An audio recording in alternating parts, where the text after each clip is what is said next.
Kamutan apil sa payout. Maudi ay ha? Nikalit lang agbalin sa minority ha? Ang binakog na adjud ka sa kamaturan. Apil manday ka nagpahatag og mga ayuda.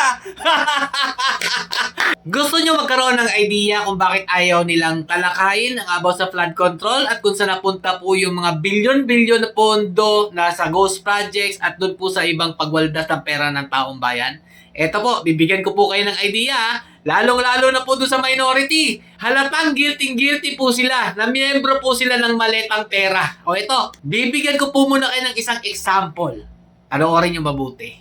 The Speaker of the People, the best Speaker of the Philippine Congress, pinakamalakas sa palakpakan sigawan, Speaker Martin Romualdez!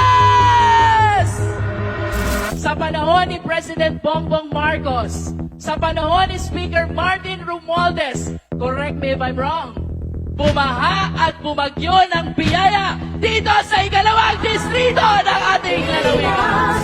Kaya may AX dahil ni Speaker. Kaya may AKAP dahil ni Speaker. Kaya may tupad dahil ni Speaker. Kaya may mga barangay road dahil ni Speaker. Kaya may patubig dahil ni Speaker. At kaya may groundbreaking ngayon dahil ni Speaker. Dahil kay Speaker, lahat ng mga nangyayaring ito. Pero nung nadawit na si Speaker, mga Lodi, ayaw pa imbestigahan sa Senado. Bakit? Ito po ang dahilan yata. Panoorin nyo mabuti. Sa payout. Ang gusto ni Inday Only, kamutan apil sa payout. Kamutan apil sa payout. Woo! Apil daw mo tanan sa payout, ana si Mig Subiri. Maudi ay ha? Nikalit lang agbalin sa minority ha? Ang binakog na adjud ka sa kamaturan. Apil manday ka nagpahatag og mga ayuda.